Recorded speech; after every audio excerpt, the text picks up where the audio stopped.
Hello my dear students, कैसे हो आप लोग। उम्मीद करता हूँ बहुत अच्छा होगा। पढ़ाई पूरे एकदम जी जान लगा कर रहा होगा ताकि नीट और आई2 को आप चुटकी में उखाड़ फेंक सको। तो चलो आज मैं बहुत इंपॉर्टेंट चीज बताने जा रहा हूँ। इंटरफ्रेंस होता क्या है। तो इंटरफ्रेंस में क्या होता है कि सबसे पहले ये जानो कि कोहेरेंट सोर्सेज क्या होता है। तो कोहेरेंट सोर्स ऐसा सोर्स है जिसमें जिसका phase difference independent of time के बराबर होता है। क्लियर है ना।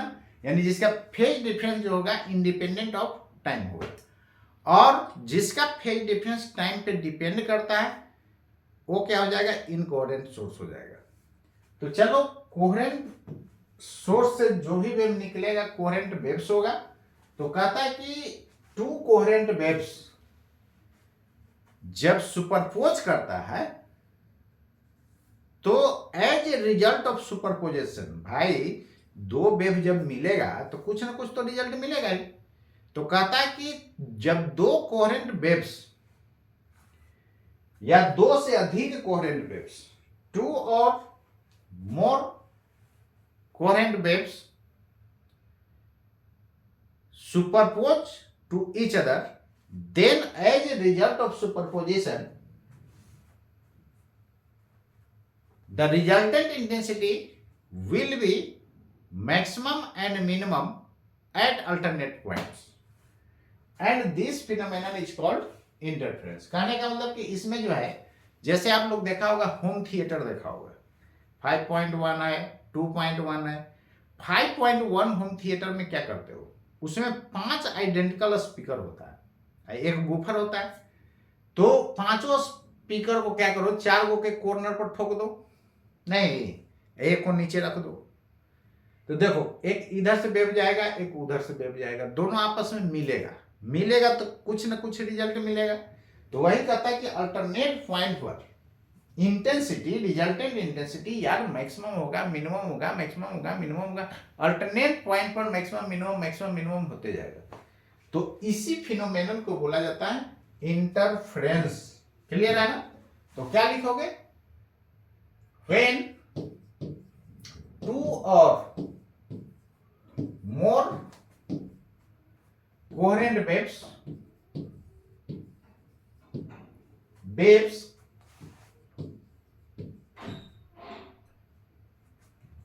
traveling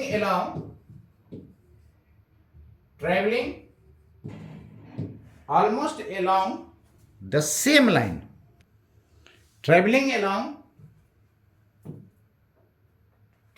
almost along the same line,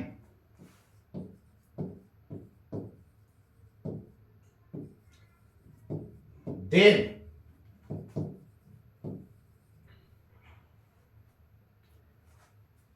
क्या लिखे, when two or more coherent waves traveling along same line, एक second, traveling along same line superpose each other,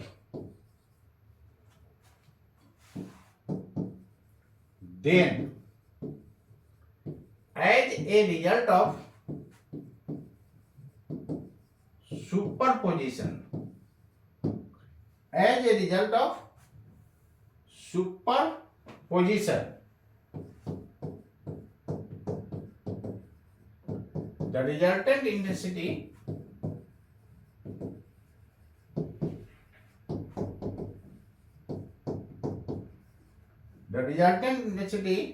will be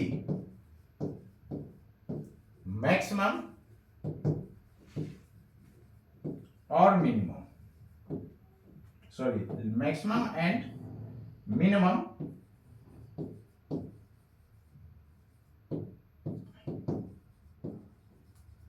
at alternate points,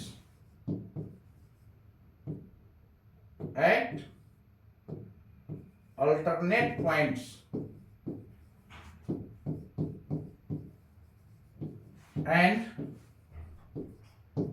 this phenomenon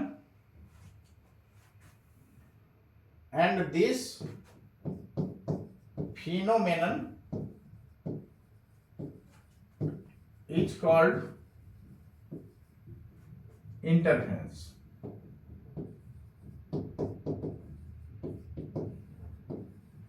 और इसी phenomenon को क्या बोला जाता है? इंटरफेरेंस बोला जाता है। इसमें क्या होता है कि जैसे देखो एक स्पीकर वहां फिट किए हो, एक यहाँ फिट किए हो, देखो दोनों से वेव निकलेगा तो almost along the same line है भाई। एक वेव उधर जाएगा, एक वेव इधर जाएगा, तो जिंदगी में कभी मिलेगा? तो दोनों almost along the same line move करना चाहिए। क्लियर है? तो as a result of superposition alternate point पर maximum minimum maximum minimum maximum minimum होते जाएगा, और इसी फिनोमेनन को क्या बोला जाता है? इंटरफेरेंस बोला जाता है। तो उम्मीद करता हूं ये आपको समझ में आ गया होगा। तो अल्टरनेट पॉइंट पर मैक्सिमम मिनिमम होते जाता है, इसलिए देखो सिनेमा हॉल में जाओगे ना तो वहां पर स्पीकर फिट किया हुआ रहता है, तो एक वॉल से दूसरे वॉल जब मूव करोगे तो कभी आवाज लगेगा बढ़ गया, फिर घट गया, बढ़ गया, घट गया। ये किसके कारण हो रहा है? ये इंटरफेरेंस के कारण हो रहा है। इंटरफेरेंस में क्या होता है कि अल्टरनेट पॉइंट पर resultant intensity maximum minimum maximum minimum maximum minimum होते जाता है। क्लियर? चलो, एनालिटिकल एक्सप्लेनेशन या mathematical explanation. Mathematical explanation of interference. Mathematical explanation of interference. चलो देखो, जैसे मान लो कि ये एक सोर्स है, एक सोर्स यहां पे है, this is S1 and this is S2। अब मान लो कि यहां से एक वेव आया, क्लियर, और एक वेव यहां से गया, दोनों आपस में देखो जब भी मिलेगा तो कब मिलेगा? मिनिमम 2 होना चाहिए, उससे ज्यादा भी हो सकता है। जैसे देखा है कि इधर स्पीकर था, उधर था, उधर था, उधर था, चारों तरफ से आ रहा होगा, वहां से, यहां से, वहां से, यहां से। तो मिलने के लिए कम से कम 2 होना ना चाहिए। अकेले में ही कोई अकेले मिल सकता है क्या? अरे यार, अपने आप से मिल सकता है, किसी से मिलोगे ना, इसका मतलब मिनिमम 2 होना चाहिए।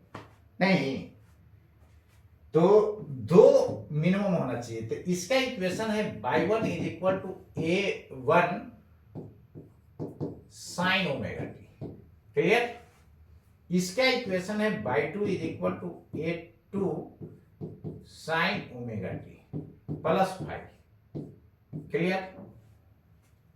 मैं ऐसा पोजीशन पर लिया हूं ना, ये सुपरपोज कहां पर किया है?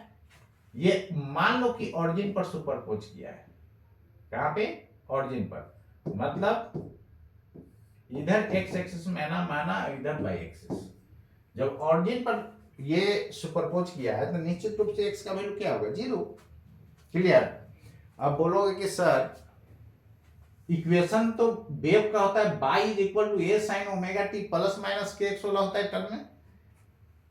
तो देखो प्लस माइनस के एक्स यदि लेके चलते हो तो उससे भी रिजल्ट वही आएगा, लेकिन मैथमेटिकल कैलकुलेशन लेंदी हो जाएगा। इसलिए मैं सुपरपोजिशन क्या मान लिया? ऑरिजिन पर, तो एक्स का वैल्यू 0 हो गया तो इक्वेशन छोटा हो गया। क्लियर है? अब ये दोनों इक्वेशन, एक है y1 एक है y2 is equal to this. Phase difference कहने का मतलब क्या होता है? एंगल का डिफरेंस। तो इसका और इसका डिफरेंस निकालोगे omega t plus 5 minus omega T, तो ओमेगा टी कैंसिल 5 के बराबर होगा। तो 5 क्या है? कांस्टेंट है। 5 की जगह कुछ भी हो सकता है, π/3 π/4 कुछ भी हो सकता है। तो जब फेज डिफरेंस टाइम पे डिपेंड नहीं करेगा तो कोहेरेंट माना जाएगा। यही यदि इसको ओमेगा 1 लिखता है, इसको ओमेगा 2, तब इसमें से इसको घटाओगे तो omega 2 T minus omega 1 T, ये कैंसिल तो होगा नहीं। फिर आपका फेज डिफरेंस किसके टर्म में आ जाता है? टाइम के टर्म में आ जाता है। मतलब टाइम पे डिपेंड कर जाता है। जब टाइम पर डिपेंड कर जाएगा तब कौन सा सोर्सेज हो जाएगा? इनकोहेरेंट सोर्सेज हो जाएगा। लेकिन कोहेरेंट का मतलब क्या? को का मतलब सेम, मतलब फ्रीक्वेंसी इसमें सेम होगा। क्लियर है? तो फ्रीक्वेंसी सेम है तो एंगुलर फ्रीक्वेंसी भी सेम होगा। बात समझ गया ना। चलो, तो यहाँ फेज डिफरेंस टाइम से इंडिपेंडेंट है। अब यहाँ पर ध्यान देना है, बाई 1 बाई 2 दोनों क्या है, डिस्प्लेसमेंट है यार, और दोनों लगभग सेम डायरेक्शन में जा रहा है। तो एक इस ऑरिजिन वाला पार्टिकल को कहेगा कि चलो इधर, तो दूसरा भी कहेगा चलो इधर। नहीं, तो दोनों सेम डायरेक्शन में क्या हो जाता है, ऐड हो जाएगा। किसी को मन होगा कि एक सब वेव इधर से जा रहा है, एक वेव इधर से आ रहा है, तब क्या होगा, तो इस पार्टिकल को कहेगा एक इधर चलो, एक कहेगा इधर चलो, तो बाई 1 माइनस बाई 2 कर दोगे, उससे भी रिजल्ट वही आएगा। चलो, तो यहां तक रिजल्टेंट डिस्प्लेसमेंट कितना हो जाएगा, बाई बराबर y 1 plus y 2, value put करो, a1 sine omega t plus a2 sine omega t plus 5, where 5 is the phase difference. Okay, अब यहां पर ध्यान दो, इधर sine omega t plus 5, sine A plus B का फॉर्मूला पुट कर दो। क्या लिखोगे, साइन ए प्लस बी का formula sine A into cos B plus cos A into sine B. बोलो, क्लियर। इसके बाद y इज इक्वल टू, इसमें देखो साइन ओमेगा टी कॉमन करो, तो a1 plus a2 cos 5 into sine omega t plus a2 से इसमें गुना कर दो, तो a2 cos omega T into sine 5, ये रहा। क्लियर। अब देखो, इसको कुछ मान लो, लेट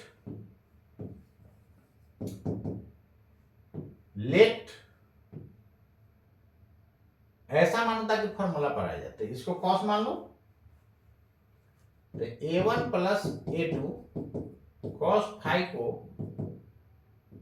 a cos 5 मान लो, सॉरी a cos डेल मान लो, a cos डेल। क्लियर, या अल्फा बीटा जो मानना है मानो ना, चलो अल्फा मान लेते हैं। क्लियर। और यहां पे क्या मानो ना कि cos है, तो a2 sin 5 को मान लो, a2 sin 5 बराबर a sin अल्फा मान लो। क्लियर।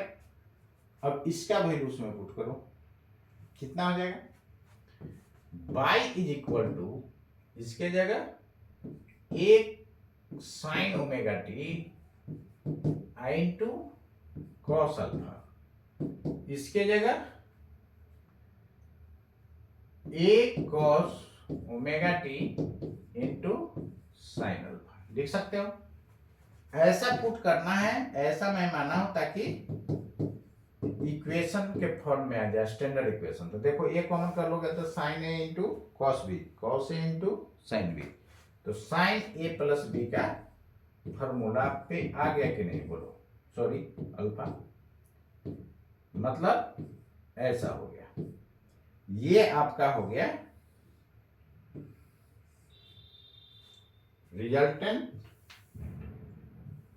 Resulting equation. देखो, ये क्या रिप्रेजेंट कर रहा है,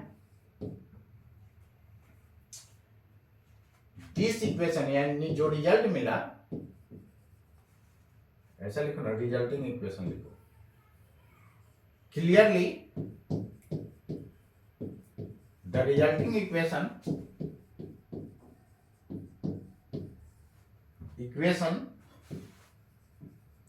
also represents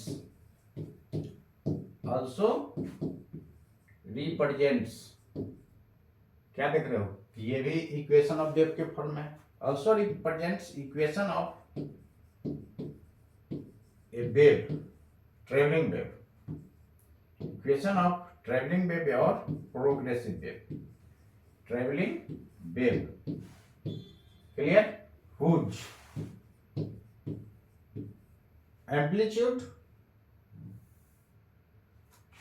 amplitude is given by,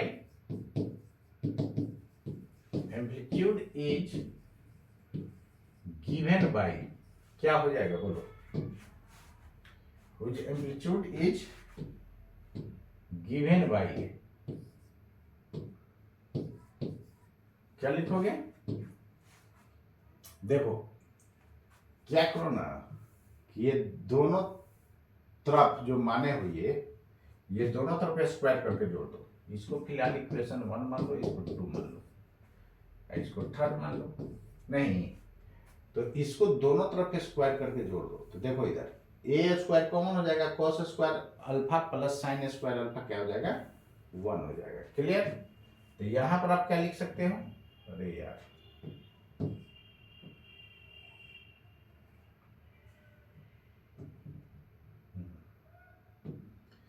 यहां पर a1 plus a2 cos 5 whole square, इधर हो जाएगा a square cos square alpha. यहां पे दोनों तरफ जोड़ना है ना इसको स्क्वायर करके, लगभग जोड़ना दो। इसमें कितना हो जाएगा? a2 sin 5 होल स्क्वायर, और राइट साइड हो जाएगा a square common cos square alpha plus sine square alpha, ये तो 1 हो जाएगा। अब देखो यहां से a निकालोगे तो इधर क्या हो जाएगा? रूट, नहीं इसको a प्लस बी का होल स्क्वायर पर तोड़ दो तो a1 square a2 square cos square 5 plus 2a1 a2 cos 5 plus a2 square sine square 5। Clear? अब इसको क्या करो, a बराबर अंडर रूट a1 का स्क्वायर प्लस a2 स्क्वायर, देखो ना a2 स्क्वायर कॉमन करोगे तो cos square 5 plus sine square 5 1 हो जाएगा, प्लस 2a1 a2 cos 5। ये रहा, ये आपका रिजल्टेंट इक्वेशन हो गया, सॉरी ये आपका रिजल्टेंट एम्पलीट्यूड का इक्वेशन हो गया। क्लियर? चलो देखो इधर ये फॉर्मूला जो है कहीं मिलता जुलता देखे हो, वेक्टर में देखे हो, resultant is equal to root under a square plus b square plus 2ab cos theta. वहां पर थीटा क्या था? Angle between a vector and b vector. यहां पर फाई क्या है? Phase difference between the waves. Clear? देखो सिमिलर फॉर्मूला क्यों आया है यार, मैं ऑलरेडी बता चुका हूं कि amplitude is the maximum displacement of oscillating particle from mean position. यानी एम्पलीट्यूड क्या है? डिस्प्लेसमेंट एक तरह का है, तो डिस्प्लेसमेंट वेक्टर क्वांटिटी होता है, तो निश्चित रूप से वेक्टर के रूल्स को क्या करेगा? ओबे करेगा, तो इसलिए मिलता जुलता फॉर्मूला आया है। क्लियर? अब चलो यहां पर ध्यान देना इधर,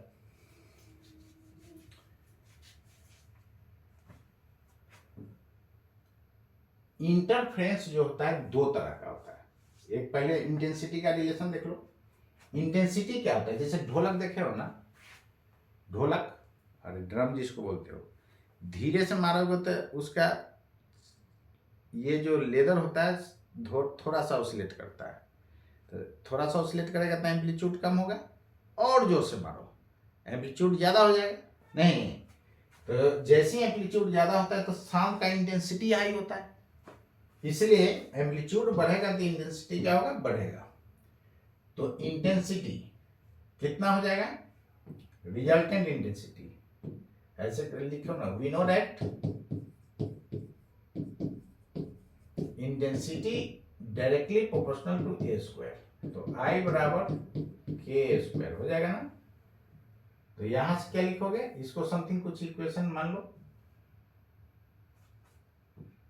दिस इज इक्वेशन 4। अब देखो क्या है, यहां 1 तो यहां पर भी 1, यहां 2 तो यहां पर भी 2। क्लियर? अब ये सब का वैल्यू इसमें पुट करोगे तो क्या होगा? फ्रॉम फोर्थ फ्रॉम इक्वेशन 4 क्या जान रहे हो? रूट हटाओगे तो स्क्वायर होगा, इधर a1 का स्क्वायर A2 का square 2A1 A2 cos 5। Clear. ए की जगह वैल्यू पुट करो, तो ए निकालोगे तो आई बाई के, तो ये हो जाएगा आई बाई के। क्लियर। यहां पर I1 बाई के, यहां पर I2 बाई के, यहां पर 2 A1 की जगह रूट अंडर I1 बाई के I2 बाई के cos 5। क्लियर।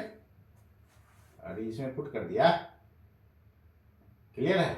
अब चलो, के दोनों तरफ से कैंसिल आउट हो जाएगा, रूट के नहीं, तो I बराबर I1 I2 2 root I1 I2 cos 5 root से बाहर है। फाई क्या है, where phi is phase difference. Phase difference मतलब एंगल का difference, phi is phase difference. Clear है। Phase difference between the waves. इसके बाद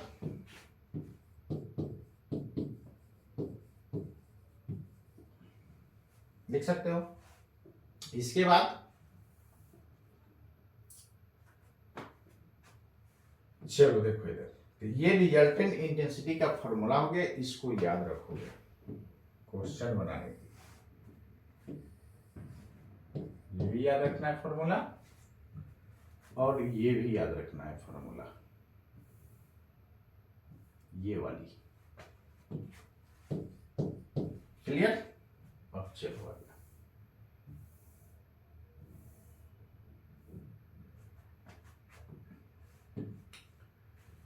चलो देखो इधर,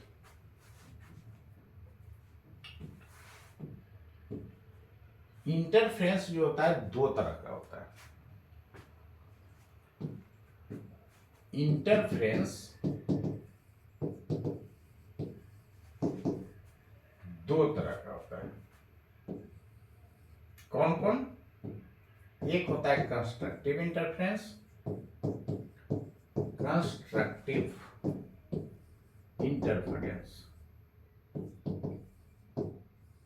और दूसरा होता है डिस्ट्रक्टिव इंटरफेरेंस।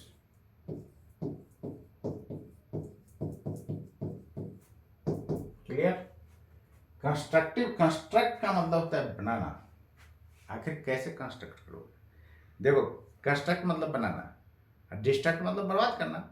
तो जैसे देखो, मान लो कि इस पेन को मैं पुल कर रहा हूं, तो इसको कंस्ट्रक्ट कर रहे हैं कि डिस्ट्रक्ट कर रहे हैं? भाई तोड़ रहे हैं, डिस्ट्रक्ट हो रहा है। तो कंस्ट्रक्ट कब होगा? जैसे देखो, मान लो, देखते नहीं हो कि एक दोस्त दूसरे दोस्त को जो है, कोई कोई ऐसा आता है खूब हेल्प करता है, कोई कोई ऐसा आता है उसको बढ़ने नहीं देना चाहता है, होता है ना। तो एक दोस्त दूसरे दोस्त को हेल्प कर रहा है, मतलब सपोर्ट कर रहा है। तो सपोर्ट कर रहा है तो वो बढ़ना चाह रहा है, तो वो भी उसी डायरेक्शन में बढ़ाएगा नहीं। तो जब दोनों का डायरेक्शन सेम होगा तो क्या होगा? कंस्ट्रक्ट हो जाएगा। और एक मान लेते बढ़ना चाह रहा है, दूसरा कर रहा है बढ़ो नहीं, ईर्ष्या कर रहा है, तो उसका अपोजिट में है वो। तो जब भी अपोजिट होगा ना, डिस्ट्रक्टिव होगा, और सेम डायरेक्शन वाला कंस्ट्रक्टिव। याद रखो। अब देखो, सुपरपोजिशन में क्या दिखाता है कि एक वेव मान लो कि पार्टिकल को करा है कि चलो इधर, दूसरा भी करा है चलो इधर, तो सपोर्ट सेम डायरेक्शन में है या अपोजिट? सेम डायरेक्शन में है। तो सेम डायरेक्शन में होगा तो क्या होगा? कंस्ट्रक्टिव हो जाएगा। क्लियर। इसको बना देंगे। और एक वेव कहेगा पार्टिकल को चलो इधर, दूसरा कहेगा चलो इधर, तो देखो ये अपोजिट में, तो इसको क्या करेगा? बर्बाद करेगा, डिस्ट्रक्टिव हो जाएगा। क्लियर। तो इसमें देखो, इसमें दोनों के बीच का एंगल क्या है? 0 यार। इसमें पाई है नहीं, तो याद रखना 0, 2 पाई, 4 पाई, 6 पाई, यानी जिसका ये even multiple of pi phase difference होगा वो कंस्ट्रक्टिव, और जिसका ऑड मल्टीपल, इसके आगे कुछ नहीं तो 1 है, जिसका ऑड मल्टीपल ऑफ पाई होगा फेज डिफरेंस, तो वो हो जाएगा डिस्ट्रक्टिव। क्लियर? क्लियर है ना? तो कंस्ट्रक्टिव और डिस्ट्रक्टिव का मतलब समझ गया होगा। अब चलो देखो, कंस्ट्रक्टिव इंटरफेरेंस में क्या है कि दोनों का डायरेक्शन सेम है, तो सेम होगा तो एक वेव का राइट चलो इधर, दूसरा भी इधर करेगा, तो इसका एम्पलीट्यूड लार्ज ना हो जाएगा।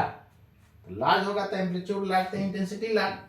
तो जहां पर इंटेंसिटी मैक्सिमम होगा उसको कंस्ट्रक्टिव इंटरफेरेंस बोला जाएगा, और जहां पर मिनिमम होगा destructive. Clear?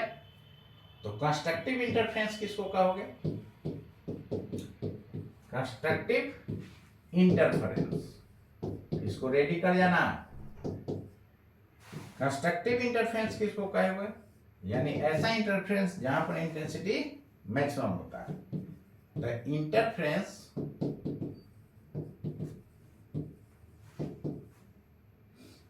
in which resultant intensity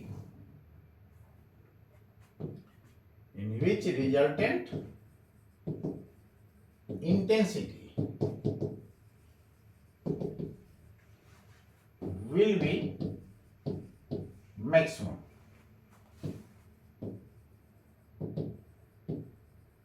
is called constructive interference. Constructive interference.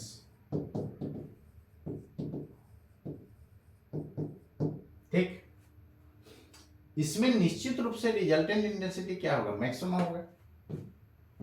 देखो I बराबर यही था ना, I1 plus I2 plus 2 root under I1 I2 cos phi root से बाहर, I will be maximum. Amplitude कितना था इसमें? A बराबर under root A1 square plus A2 square plus 2A1 A2 cos phi. यही तो फॉर्मूला आप माइंड में रखो। तो मैक्सिमम के लिए देखो, A मैक्सिमम कब होगा? जब cos फाइव का वैल्यू मैक्सिमम होगा। नहीं, तो for A to be maximum,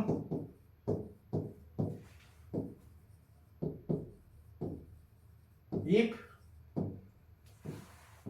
cos five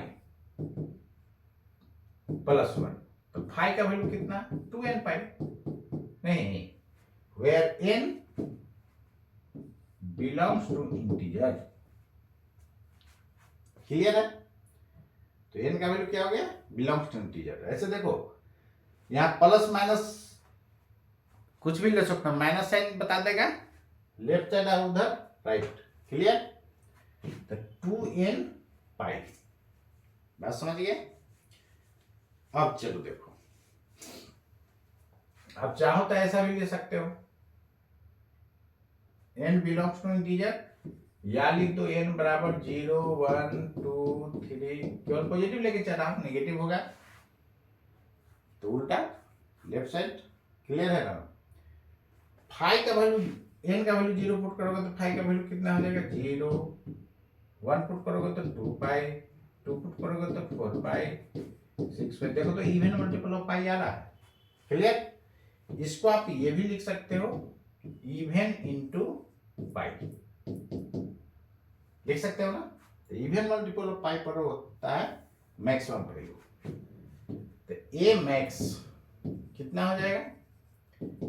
under root A1 square A2 square plus 2A1 A2 cos phi था, तो cos फाइव का वैल्यू कितना? 1 ना, तो इतना आ जाएगा। तो इसको a प्लस बी का होल स्क्वायर बाहर आएगा, तो A1 प्लस A2। याद करो, वेक्टर में मैक्सिमम वैल्यू आया था a प्लस बी, वही बात आया। क्लियर? चलो अब देखो, फेज डिफरेंस और पाथ डिफरेंस का रिलेशन क्या होता है? फेज और पाथ का रिलेशन चलो दिखा रहा हूं। तो ये हो गया फेज डिफरेंस। फेज डिफरेंस कितना होना चाहिए? 2n पाई। अब देखो इंटेंसिटी कितना लिखोगे, इंटेंसिटी निकालो। तो I बराबर I1 plus I2 plus 2 root under I1 I2 cos phi। तो I maximum I1 plus I2, इसको ऐसे लिख सकते हो क्या? क्लियर है? Root I2 whole square plus 2 root I1 root I2 cos phi 1, नहीं ये आ जाएगा root I1 root I2 whole square, ये रहा आपका I मैक्स। क्लियर? तो याद रखना फॉर्मूला। इसके बाद चलो देखो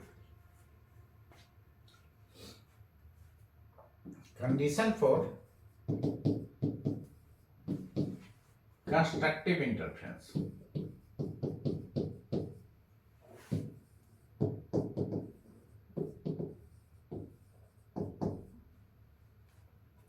क्या हो जाएगा? एक तो phase difference even multiple of pi के बराबर होना चाहिए। फेज डिफरेंस क्या होना चाहिए? इवन मल्टीपल ऑफ पाई के बराबर होना चाहिए। तो फर्स्ट में फेज डिफरेंस क्या होना चाहिए? Phase difference will be phi बराबर 2n पाई।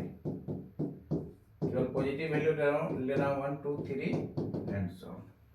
क्लियर? इसके बाद यहां पर फाई का वैल्यू कितना हो जाएगा?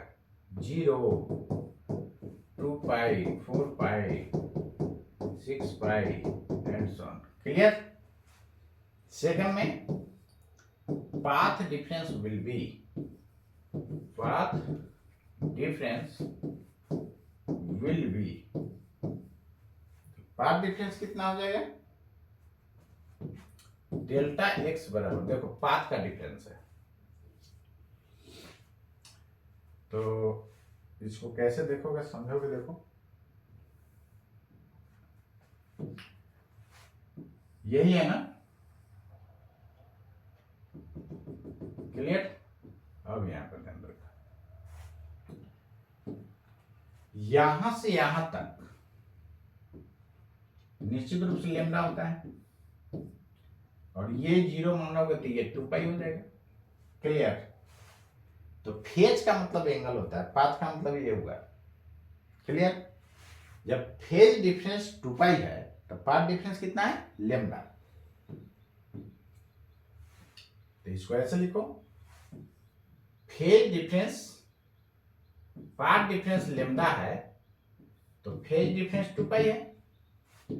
पाथ डिफरेंस 1 होगा तो phase difference 2 pi by lambda. Path difference delta x होगा तो phase difference 2 pi by lambda into delta x. Clear? और ये यदि एक्स लोगे तो एक्स हो जाएगा, नहीं चलो। तो path difference is equal to, path difference इतना तो इतना, इधर वाला क्या दे देगा? Phase difference. राइट साइड आप फेज लिए हो ना, तो ये दे देगा डेल्टा फाई। इसको आप डायरेक्टली फाई हम माने हैं।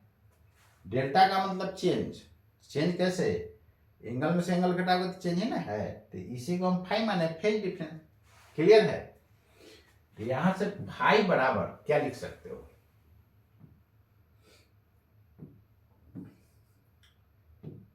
फाई बराबर हो जाएगा 2 pi by lambda into delta x.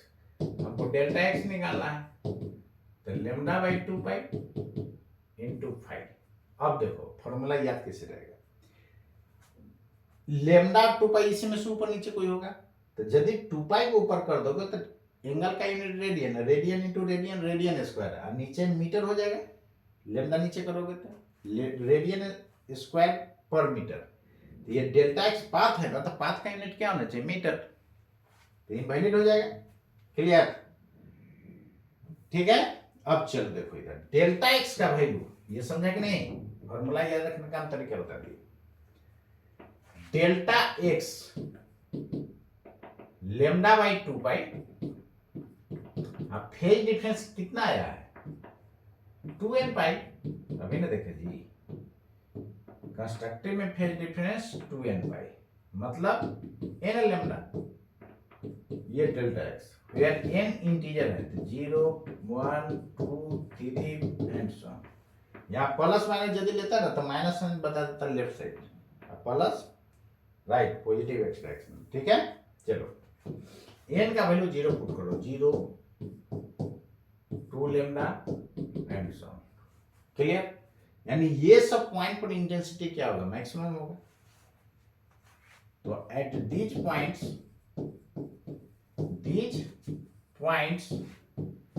resultant intensity will be maximum।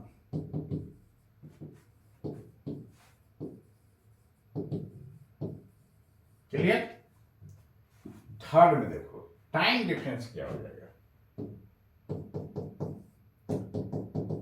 Time difference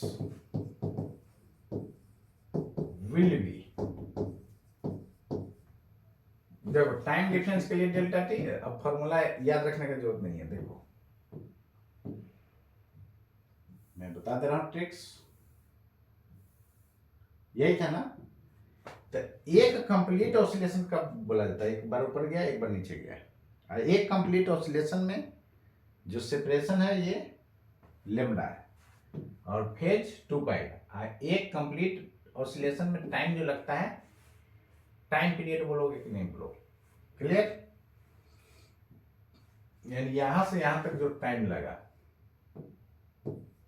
वो टी होगा यार, क्लियर। चलो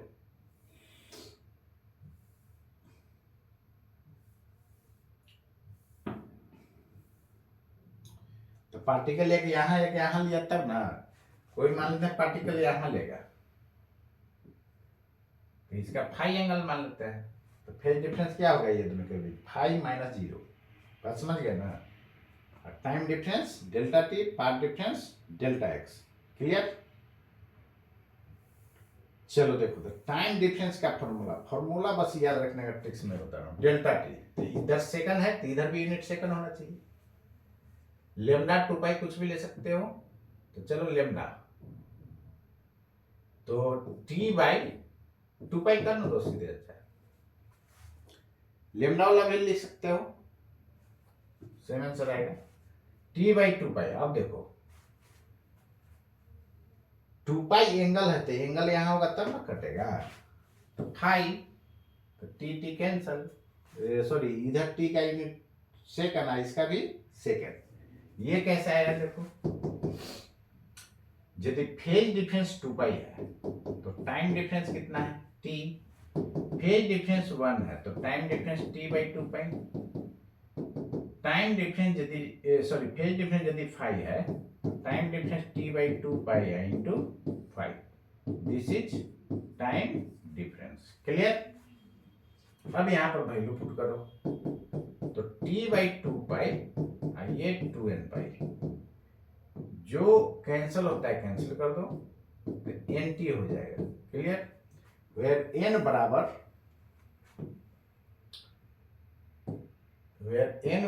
0 1 2 एंड सो ऑन। 0 पुट करोगे टी, सॉरी 0 पुट करोगे 0 T 2t 3t and so on, clear. ठीक है ना? यानी ये सब टाइम पर क्या मिलेगा? मैक्सिमम मिलेगा। तो यहां तक आपको उम्मीद करता हूं क्लियर हो गया होगा। उसी तरह डिस्ट्रक्टिव इंटरफेरेंस पे हम लोग देखेंगे, तो चलो उसको भी मैं देखिए लेता हूं। डिस्ट्रक्टिव इंटरफेरेंस होता क्या है? डिस्ट्रक्टिव इंटरफेरेंस मतलब जहां पर इंटेंसिटी क्या होता है? मिनिमम होता है। नहीं, सब फॉर्मूला याद करके आना अगले class. The interference in which the the resultant intensity will be maximum is called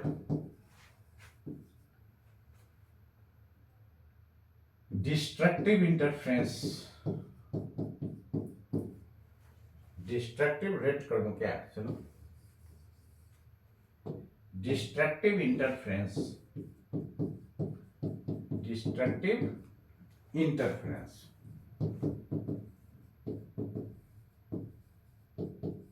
इसको डिस्ट्रक्टिव इंटरफेरेंस बोला जाएगा. क्लियर? अरे यार,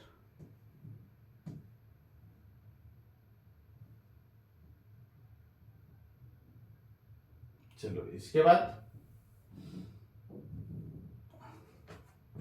condition for destructive interference.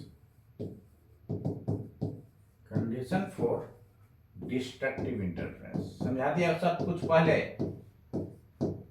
Interference destruct मतलब एकदम बर्बाद कर दो. बर्बाद कब होगा? जब ऑपोजिट में जाएगा. नहीं, अब चलो देखो, फर्स्ट में क्या था? Path difference. Path difference will be delta x. पहले फेज डिफरेंस लिखो ना. Phase difference will B, phase मतलब एंगल का डिफरेंस, फाई बराबर कितना? ऑड मल्टीपल ऑफ पाई, यही ना. वेयर n बराबर integer 0 1 2 3 and so on. Plus minus भी ले सकते हो. कितना हो जाएगा? n का वैल्यू 0 पुट करोगे तो पाई आएगा. 3 pi, 5 pi, 7 pi and so on. Odd multiple of pi आ रहा है कि नहीं? क्लियर? अगला condition time difference, sorry path difference. Path difference will be, path difference will be कितना लिखोगे? डेल्टा एक्स बराबर, देखो डेल्टा एक्स का यूनिट क्या होता है? मीटर. तो लेमडा को ऊपर रखोगे 2 पाई को, लेमडा को ना, ये भी मीटर ये भी मीटर, ये 2 पाई, ये रेडियन. तो रेडियन को कैंसिल करने के लिए 5 से गुना. अब फॉर्मूला याद रखने की जरूरत नहीं ना. पाथ डिफरेंस फेज डिफरेंस का रिलेशन और फेज डिफरेंस टाइम डिफरेंस का रिलेशन कितना हो जाएगा यहाँ? Delta x should be equal to lambda by 2 pi. Phi की जगह 2n प्लस 1 इंटू पाई. पाई से पाई कैंसिल, कितना हो जाएगा? 2n plus 1 into lambda by 2, where n is equal to 0 1 2 3 and so on. Clear?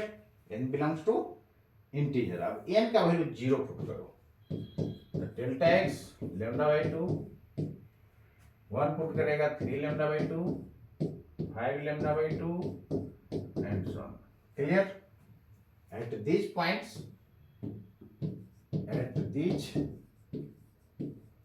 points, the resultant intensity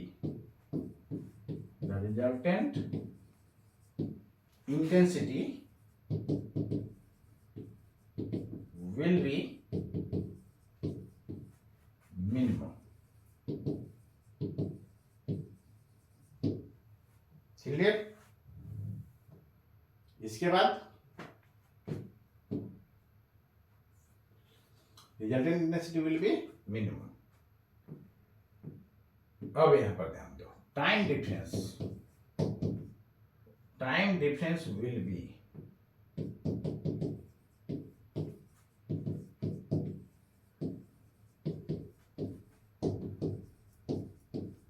कितना लिख सकते हो? डेल्टा टी बराबर टी बाई 2 पाई इंटू 5. ये लिखोगे ना, 5 का वैल्यू पुट कर दो तो T by 2 pi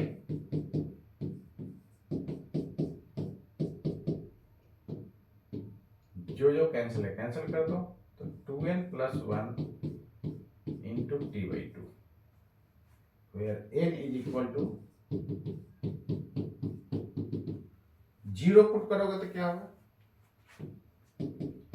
t/2, 3t/2, 5t/2 and so on. Clear.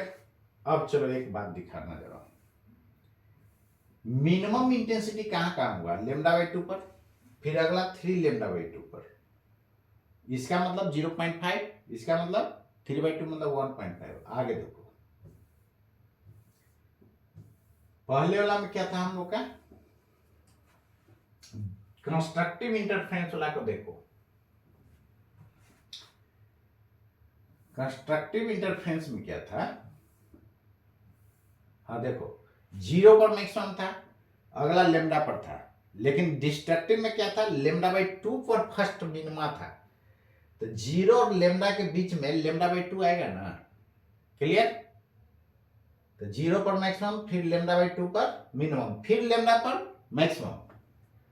अगला मिनिमम कहाँ था, 3λ/2, तो 3λ/2 देखो तो यहाँ पर मिलेगा 3/2 मतलब क्या, 1.5, तो 1.5 लेमडा मतलब यहाँ पर, तो देखो यहाँ मैक्सिमम, फिर यहाँ पर λ/2 पर मिनिमम, फिर यहाँ मैक्सिमम, फिर 3λ/2 पर मिनिमम था, यहाँ पर फिर मैक्सिमम, तो अल्टरनेट हुआ कि नहीं, maximum minimum maximum minimum maximum minimum.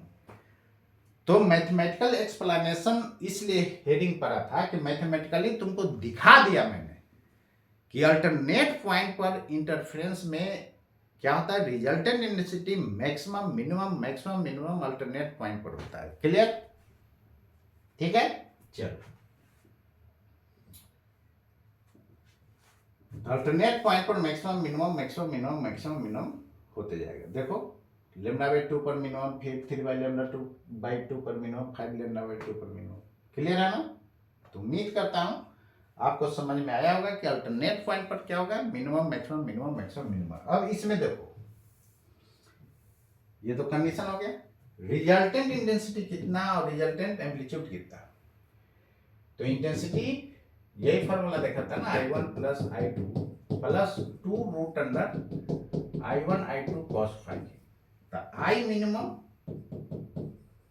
कब होगा, जब cos phi का वैल्यू -1। तो I1 इसको लिख सकते हो क्या, रूट I1 का होल स्क्वायर नहीं लिख सकते हो, रूट I2 का होल स्क्वायर है। ये -1 तो माइनस यहाँ हो जाएगा 2 रूट अंडर, बोलो ऐसा इसलिए कि cos phi का वैल्यू क्या होना चाहिए, -1 मिनिमम के केस में। तो यहां से I मिनिमम कितना लिखोगे, root under I1 plus sorry minus root under I2 का होल स्क्वायर। ये मिनिमम हो गया इंटेंसिटी का, ये फॉर्मूला याद रखना। ये भी क्लियर। अब चलो एम्पलीट्यूड के बारे में देखो, रिजल्टेंट एम्पलीट्यूड यही था ना, A1 plus A2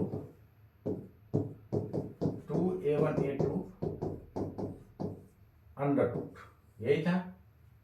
cos phi का वैल्यू मिनिमम -1 हो जाएगा, A1 का स्क्वायर प्लस A2 का स्क्वायर -2A1 A2। ऐसा इसलिए कि cos phi -1 किसके लिए, A मिनिमम के लिए नहीं। तो ये आ जाएगा आपका A मिनिमम बराबर A1 माइनस A2 का होल स्क्वायर। क्लियर है। सॉरी होल स्क्वायर नहीं जी, रूट से बाहर हटेगा या तो रूट स्क्वायर कहाँ आएगा, रूट ना है अंदर में a प्लस बी का होल स्क्वायर। तो देखो कौन बड़ा कौन सा पता नहीं, इसलिए मॉडुलस। क्लियर है ना, क्योंकि एम्पलीट्यूड वेक्टर क्वांटिटी होता है, वेक्टर का मैग्नीट्यूड नेगेटिव नहीं होता, इसलिए मॉड। इसको मैंने बोला था कि आप ऐसे भी लिख सकते हो, इसको साइन ऑफ डिफरेंस बोला जाता है। साइन ऑफ डिफरेंस मतलब मोर माइनस लेस। अब देखो A minimum by A maximum का रेशियो क्या हो जाएगा, तो A1 माइनस A2 का modulus bye A1 plus A2। बोलो होगा कि नहीं, क्लियर है। चलो I minimum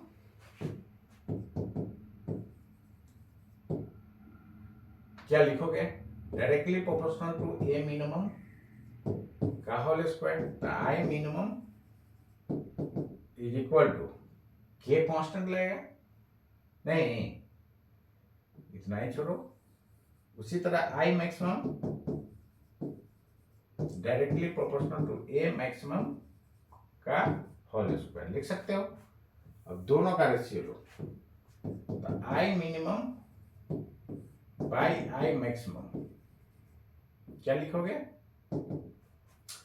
A minimum by A maximum का होल स्क्वायर। नहीं, क्लियर? वैल्यू पुट करो। ए मिनिमम क्या था? A1 माइनस A2 का होल स्क्वायर। मॉड है तो मॉड का स्क्वायर करो तो क्या होगा? मॉड हट जाएगा।